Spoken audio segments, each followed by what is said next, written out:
foods that you can find in the woods. Eat foods in nature, you know. Not stuff that is made in a factory. If you can do it. So here's except for sausage, yeah, sure. But that's at least all. It doesn't have any grains.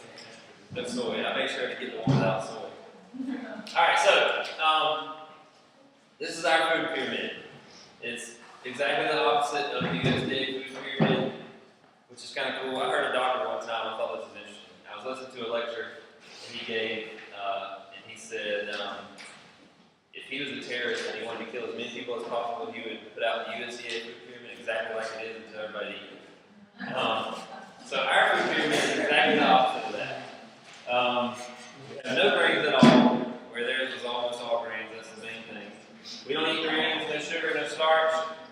Then down here, the base of our diet would be meat, healthy fats, hunter-gatherer societies, and pre-agricultural societies, the societies that eat the least disease, the least obesity.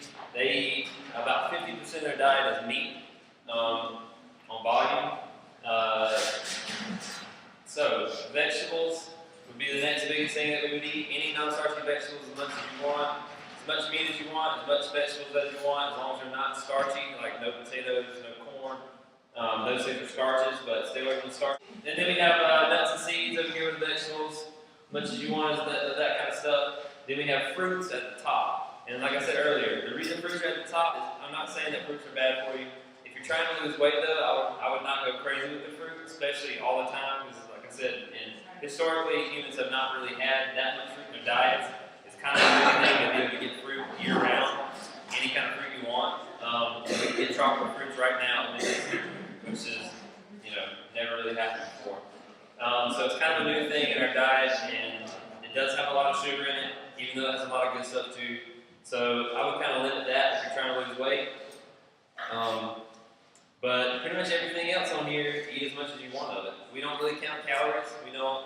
The only thing, if you want to count something, the only thing I would suggest counting is carbohydrates. And we have a little guide in this little packet that we gave you that says, it says carbohydrate, curve, I believe. Yeah, carbohydrate curve. Basically, if you want to lose weight, stay under 100 a day is probably good. I think just doing this without counting anything, Russ kept the food log last time. He won the last challenge.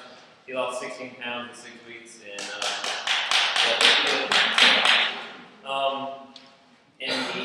he kept a log online that tracked calories and stuff.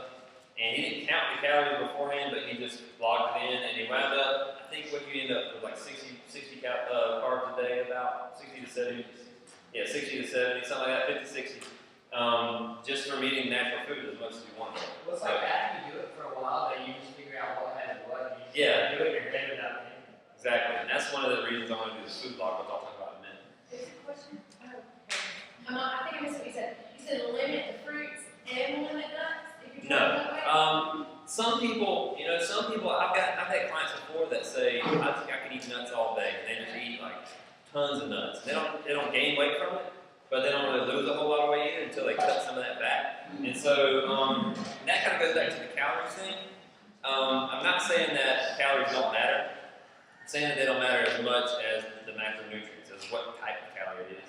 So I've actually heard of people eating 5,000 calories a day and eating low carbohydrate diet, under like 50 carbs a day, and they won't gain any weight. They won't lose a lot of weight because they might lose 3 or 4 pounds over a couple months, but they're eating 5,000 calories a day. Conventional wisdom says you should be gaining a lot of weight if you're eating that much. And the one I'm talking about is a woman, and a smaller woman. So you can't, if you could just eat that stuff all day long, then I would kind of cut it back a little bit. But really, it's hard to overeat meats and stuff with fat in it. There are a couple of hormones that sort of regulate how we feel hungry or not. They're called leptin and ghrelin. And what we find is that fat will keep you from feeling hungry, and it'll keep you feeling full longer.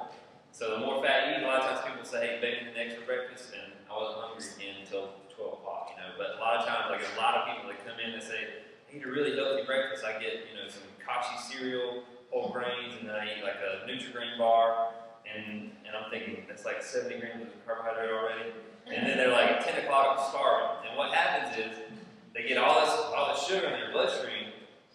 insulin levels really high, like I was talking about earlier, and it brings your sugar way down, out of the range. So say this is the range where sugar should be, and it's down here in the morning because you're hungry when you first wake up, and you've been basically on a fast for like, 8 hours, 10 hours, whatever.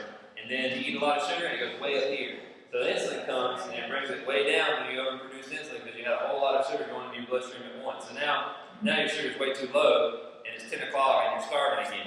And it's not because you didn't eat enough food, it's because you ate a whole lot of sugar, and now your blood sugar is really low, and your body's telling you, hey, I need some nutrients. I need something to get that blood sugar back in the right range.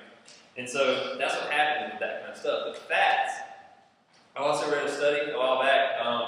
What they did was they fed people as much as they wanted of like meat and vegetables, and then they offered them like, you want another chicken breast or another steak? They offered them more meat, and they would turn it down. If they offered them a dessert, even after they turned down any more food, they said no, I'm stuffed, they'll eat the dessert. It's carbohydrate. So what they think is that carbohydrate will somehow inhibit the receptors of the hormone that makes you feel full. I don't know if that's true or not, but there's a lot of research that suggests that you can become addicted to sugar, carbohydrates, that kind of stuff. And so anyway, that's sort of why that happens.